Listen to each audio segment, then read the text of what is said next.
What up, Dame? You can't hear me.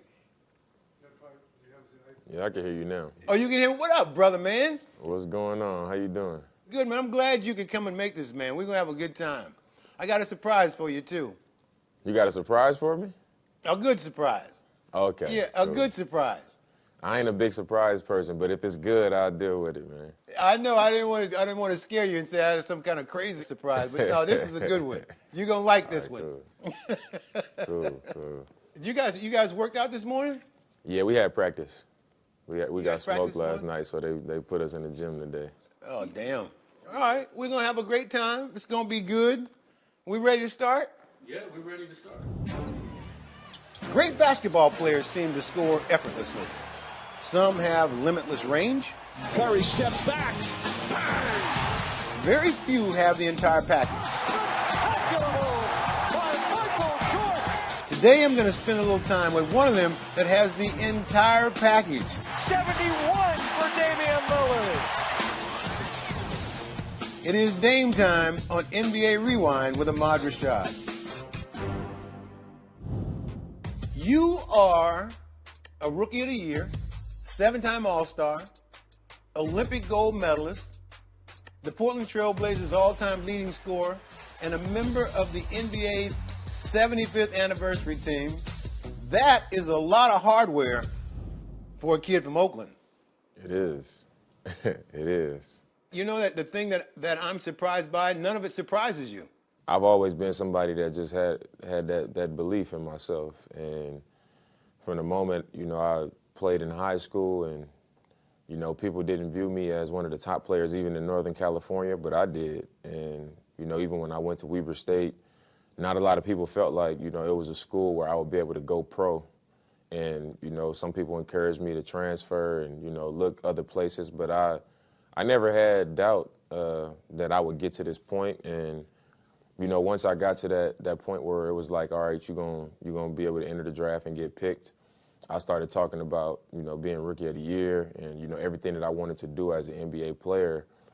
And some people close to me, was upset, like you getting ahead of yourself. But I knew that I was in the moment. I knew I was present. I just felt like the belief that I had in myself and the character and knowing the hard work that I put in, even when nobody is there to see it, I just had a lot of belief in the results that I had been getting from what I put into it. So I'd be lying if I said I expected all of this to happen, but it doesn't surprise me because I know that I give myself the best chance to be successful on the court, off the court, and just in life, period.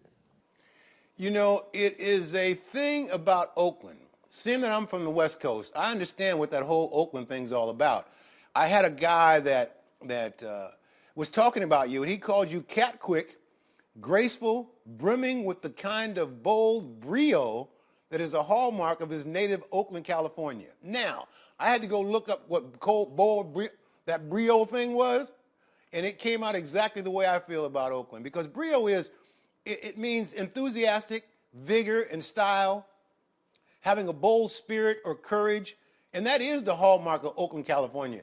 For sure. I mean, I think it's the spirit of Oakland and growing up in that type of environment and around those types of people where, it's a certain toughness and a certain confidence and a certain level of compassion and integrity and all of these different characteristics that make up who we are as a people. And we carry that out in the world. And I think it just, once you get on the platform and you get on the stage that I've been fortunate enough to be on, over time it shines through and people start to take notice of it. I want you to take a look at this piece of tape we have. Roll the tape. Giannis get the pick first. I get to pick starters first, but that's not till the second round. Reserves is first. Okay, so he's going to take Drew Holiday because he's loyal. Oh, I know who I'm going with first. It's easy. Who's that? Dame time, for sure. My first pick gonna be Damian Lillard. How many minutes I'm getting tonight? How many minutes I'm getting tonight? I feel Damian Lillard on our team. I really believe Damian Lillard, he's gonna close the game out. Dame time from the hash. Hits it. Damian Lillard, the game-winning three. Team Giannis with the win. He's pointing his Dame time, pointing to the wristwatch. So Dame, that's Dame time, is what that is. But when you look at that, And the things you know more about you, that didn't just start yesterday. That started way back when you were 8, 9, 10 years old. You know, when you go out and play, I read somewhere where they let you play in the playgrounds, and you went out there and everybody was blocking your shot. You couldn't get a shot off, and then you went back and put in the work. And by the time you changed that whole thing, so the big shots you hit now, you've been hitting your entire life. No, I have. I think it starts with what every kid probably starts with when you on your own hoop or milk crate. I had a milk crate growing up. I had a tree branch in front of my grandparents' house that, you know, shaped like a hoop. And before I walked away from it every day, I would hit a game winner. I would do the countdown like every other kid in the world, and I would make the game winner. And if I missed it, I'd be like, you know, they fouled him on a shot, and I'd go to the line and try to make 3 in a row. You know, I was always creating a scenario. I was always creating a scenario where I had to come up big and putting pressure on myself. And I would actually think in my head, like I would try to put myself in a position like it actually meant something. And I always challenged myself in that way. And it just carried over to once I got a little older, like toward the end of like middle school and high school, I just started to have a knack for when it was all on the line and at the end of games, I just would always come up big because I just felt like I was supposed to, or I felt like it was something about me where, all right, like this is where it's gonna click for me. And I obviously, like anybody else, I've come up short plenty of times, but there's been a significant amount of times that I can remember off the top of my head where I came up big and like in that moment I felt like, all right, like this is where I come through, this is where I tighten up and get sharper. And, you know, I came into the league and failed at it a few times as well, but eventually it turned and now it's really become a thing. And, you know, I think people, you know, recognize it as Dame time. I think it's also one of those things that confidence isn't an accident. Confidence is something that you put your work into, something that you feel like that really is an extension of you. Yeah. It's not, there's no luck involved and one of the things that people don't really understand in sports, do you ever notice that the really good guys are the luckiest? You know what I mean? It's like the ones that are really, really good are the luckiest.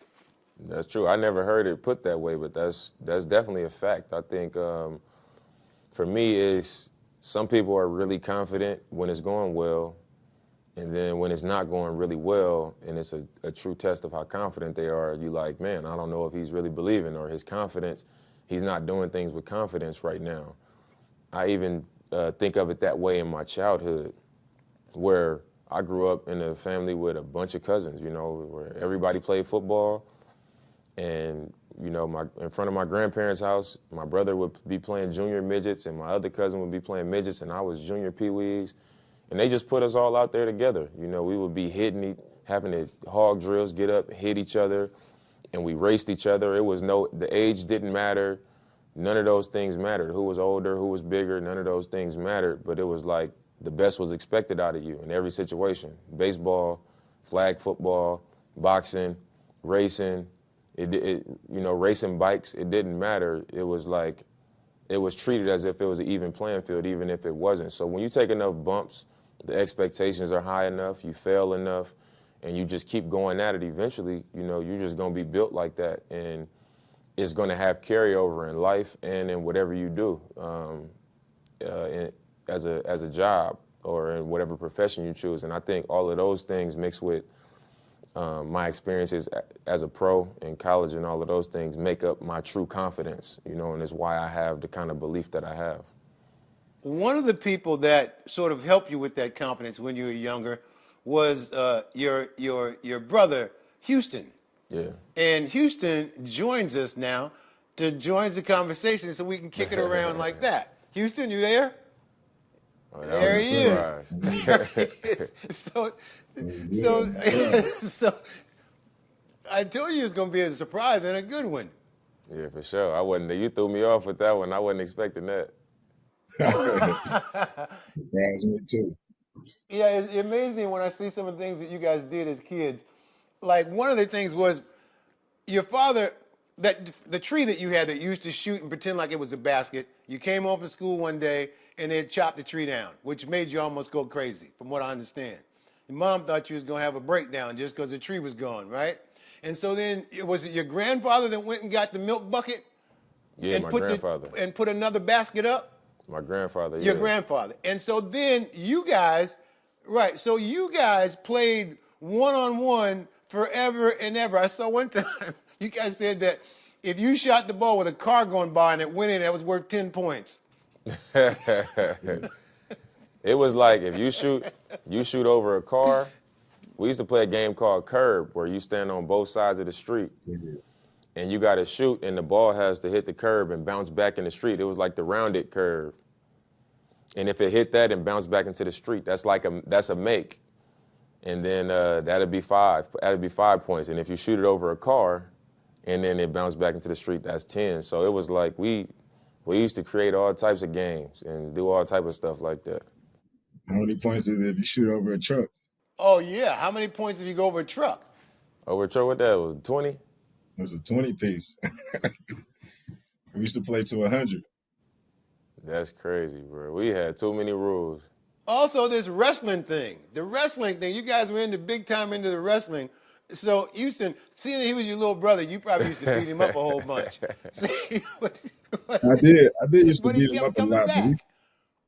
Yeah, and he was more into it than me. I just was kind of like a big brother who was like, whatever he wanted to do, I would be a part of it. And he'd make me wrestle him for every belt he had, and I never could win him. He'd come out and be like, I'm going to be this person. He had put a white T-shirt on his head, act like he got long hair, come out there dancing to every song. Then he'd be like, you got to get on your knees. And that's just how it went. Sometimes I win just to make a point, just to let him know I was the big brother. But it was all entertainment for him. So that dude had every wrestling man you could think of. Did you say one time that he had his own theme song? No, he came out to every wrestler's song. Every person has their own theme song, and he came out to him. Whoever he was that night, that's what song he was singing. So, one of the other things, too, is like I know that there was a time that you went to the park. One day you skipped school, you went to the park when you were young, and you said they were swatting everything, doing the Matumbo, no, and doing all that stuff. And rather than that make you want to quit, it made you want to get better. And you took yourself away from there and got a lot better. But that was the thing that drove you. That was the inspiration.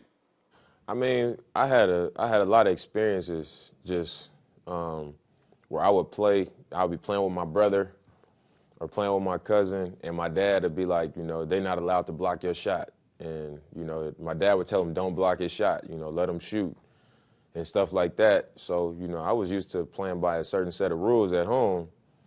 So when I would, be at the park or, be somewhere by myself and they not taking it easy, you know what I mean? Like they didn't take it easy on me, but it was like they was blocking my shot and I was always a little smaller, I think when I was younger, I definitely had like an issue with my comfort around like my family and my friends. And then when I would play against people that I didn't know, I just wouldn't play the same. And it was like that even when I, first joined the team. My brother would be like, man, you garbage, like you play like this against us. And then as soon as you get on the team and you play against other people, everything just go out the window. So it was like, it took a while for me to just kind of, I guess, keep that same energy all the time. It took a while for me to get that type of comfort. Houston, I read one time where you were telling the story about how he forgot his gear at home. And so your mom called you, Houston, to take the gear to the game so he could play. You didn't take the gear to the game, and he played in his street clothes. Yeah, that's when that's when he played in them Steve Maddens. You remember that? Yeah, everything. My mom and them, we went to school. I was kind of far away from our house. We used to catch the bus, sometimes get rides dropped off. So we was real independent at a young age. We was kind of responsible for getting ourselves where we needed to be.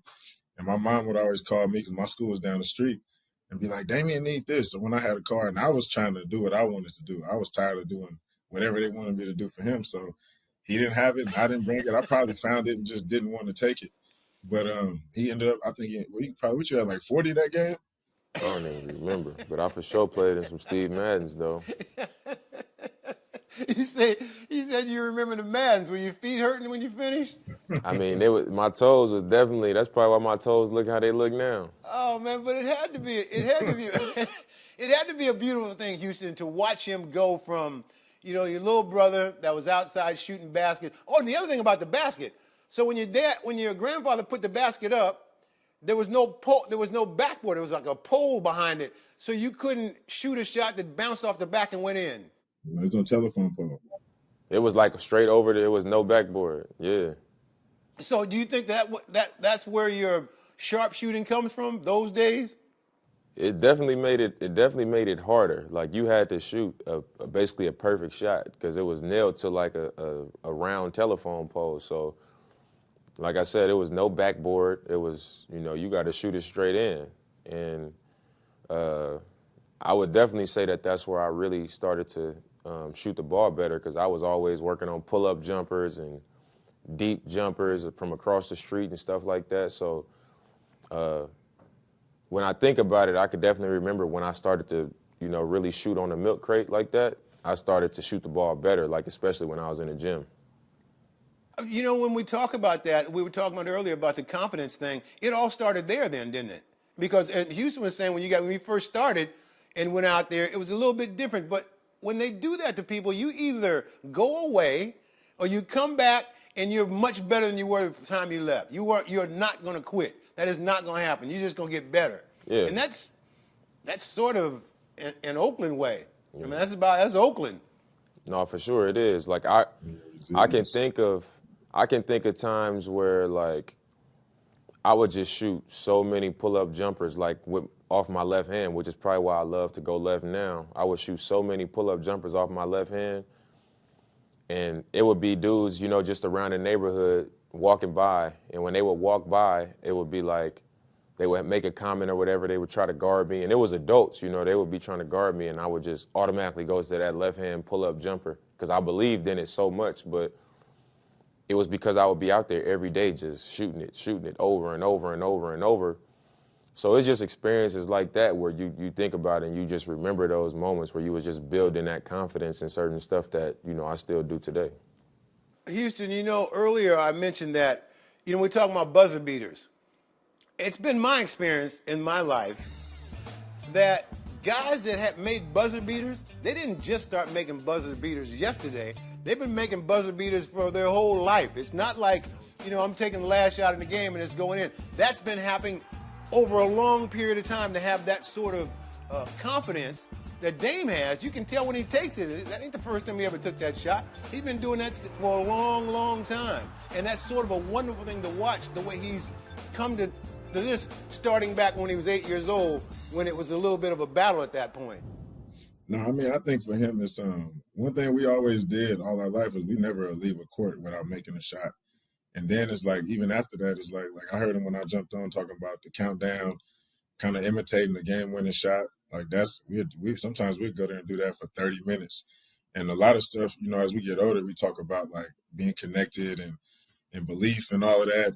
And no matter if it's a real situation or a fake situation, if you put your mind in a place in a moment and then it comes out successful, your brain starts believing and kind of making those things happen. So when you do it as much as we did it, and especially him, when he decided to stop playing football, his went like overdrive, you know what I mean? So he probably took game-winning shots, probably over 1 million shots because of what's going on in his head.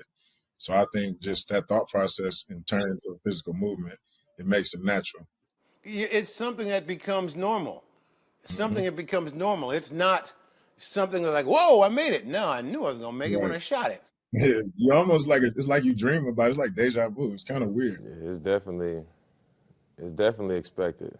Take a look at this package, all right? Tell me what you think about this. Tied at 115. Crowd rising to the feet. Lillard, a chance to send the Thunder home. So I was standing there looking at the rim, and I was like, I'm going to shoot it. He was a little bit off of me, and I was like, it's enough space for me to just raise up and shoot it for game. And at the last second, he stepped towards me a little bit, and I was like, okay, I'm just going to pound, dribble, sidestep, and raise up. I just had to let it fly, shoot the ball high in the air to give it a chance, and that's what I did. Lillard, long-range three, and it's good! At the buzzer! Damian Lillard! Are you kidding me? Damian Lillard from way downtown! The most improbable, impossible three! Houston, you don't look surprised. Honestly, if you seen it from a different camera angle, I had my hand up for 10 seconds. As soon as he crossed the court, I was like, bust his ass. You know, that's all I was thinking. I just felt the moment coming. So I kind of could tell what he was going to do. The game was tied, so I was ready for it. I'm just glad he shot it. I didn't want him to drive to the hole. I knew it was a good chance. Were there any guys from Oakland who your basketball influences on you when you were growing up? I mean, obviously, I was aware of all of the NBA players from Oakland, Gary Payton, Brian Shaw, Antonio Davis, you know, all of those dudes. Obviously, I was aware of them. But there was a guy named Paul Marigny. He went to Castlemont High School in Oakland. He played at St. Mary's College, and I think he, you know, played in the summer league, played overseas for a long time. But to me, he was like more of my idol from Oakland than anybody. Like he used to play in the Midnight League in my neighborhood. You know, he was a Division I player. He could shoot. He was athletic. He got to the rim. He was crafty. Like, and I just liked his swagger and demeanor on the court. You know, it was like true Oakland toughness and real game and real confidence. And I wanted to be like him. I wanted to do everything like him. I used to try to run around the court like him. I used to try to move like him, everything. Like, but he wasn't the NBA player. But that's who I wanted to be. I wanted to be Paul Marigny. I think you achieved that and then shot past it. Yeah, for sure. Is the other thing that's so impressive, that has been impressive about you, is your loyalty. Loyalty is part of the greatness that you have. And so tell me a little bit about that loyalty and the Portland Trail Blazers.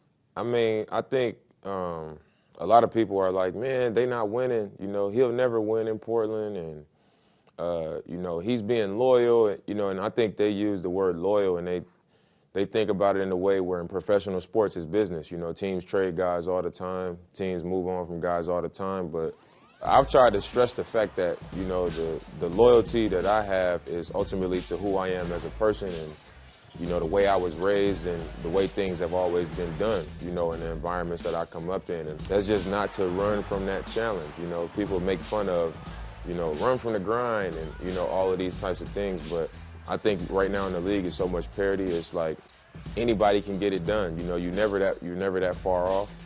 And everything that I've, you know, put into Portland, everything that I've built here, I want to see it through. And, you know, the way the league is right now, I honestly just feel like it's possible. And I feel like that time is going to come. And as long as the organization, which I believe they are, is on the same page as me as far as doing everything that we can to build to that point, you know, that's what I want to see happen. I read one time a statement that you made that was so beautiful. It was, I don't want it easy. I am drawn to the struggle. Yeah. That's what you said about being at Portland. Like I said, everything I've invested, we've had a lot of success. We've gotten close. We've had a lot of struggles. And I just know how I felt every other time that I've been in a tough situation and I saw it through. And the triumph that I felt in the end, you know, how fulfilled I felt in the end. And I think in this situation, that would be the ultimate fulfillment, you know, to be able to go through everything, have everything that's been said about my stance and what I've been doing in my career, and then to be able to come out on top in the end. You know, that'd be the highest high for me. So, you know, I try not to be discouraged by, you know, what the outside noise is, and I try to just, you know, bounce to the beat of my own drum, because I know there's a lot of people that cave to the pressure of the media and the fans and, you know, people that don't have to put these shoes on. So I try to stick to, you know, to who I am and what I believe and what I want to see happen. And, you know, I know that's frowned upon at times, and I know it's tough to do, but that's just what I want for myself. I have one more question or one more statement for the both of you, this has to be a wonderful moment for both of you. Houston, to see your brother go on that stage as one of the 75 greatest basketball players ever had to be, I want to know how you both feel about it. Houston, from your standpoint, the guy that used to beat him up on the wrestling on the wrestling thing. All of a sudden, it's one of the greatest players in the world. And then all of a sudden, for you to have, take the moments back before you were 12, when you were just trying to get it together, before you made your mindset. I got this from your mom that you said, too, when you were 12, that you were going to take them to the NBA, which you did. But you went further than that, too, as being one of the top 75 players ever. How does that make you guys feel? For me, it's a blessing. A lot of my role for his life has always been to make him believe in himself, to encourage him, support him. You know what I'm saying? To make him have the best wave he could ride, the most easiest way to get to it, and have success while he's doing it. So to see him make it to this point, it's even more, fulfilling, because he took it upon himself to take it to the next level and add value to all the things he learned on the way. And a lot of people don't know he was lazy growing up. He didn't like working out. He was just really talented. So as a man, he got a lot of work to put in, because he didn't do a lot when he was like a baby. And he worked hard, man. So to see the hard work and the consistency he does, even with all the success since he's been in the NBA, a lot of people don't know, he's still training, he getting ready for the combine. And I think that's why he's able to sustain at a high level with all the games. Even when the games get on the line, you can tell he's tired. He just go into overdrive, and it's a regular thing. And just me being able to be around so many NBA games and NBA players and see it up close and personal, I know that it's very few people who can dig in at that point of game at a consistent level and still compete at a high level. So I'm proud, man. I could never dream of it being any better than this. I think it just keep getting better. I'm like, dang, it's not too much more he could do but win the ring. So I'm excited, man. I'm happy, and it's a blessing every day. I'll never be thankful enough and overly overjoyed from just the reality of what's occurred in his career. I went to All-Star in Cleveland, and I was in a picture with Magic and Kareem and all these dudes, and that was when I finally was like, dang, there's so many people that could have been in here over me, and I wouldn't have been mad at all. So the fact that I'm here is special. But even then, I still couldn't, I still haven't been able to fully put it in perspective of how big of a deal it is. Even walking down the hall and being up on the stage and them introducing MJ, and I'm like that's Jordan. What I'm doing up here.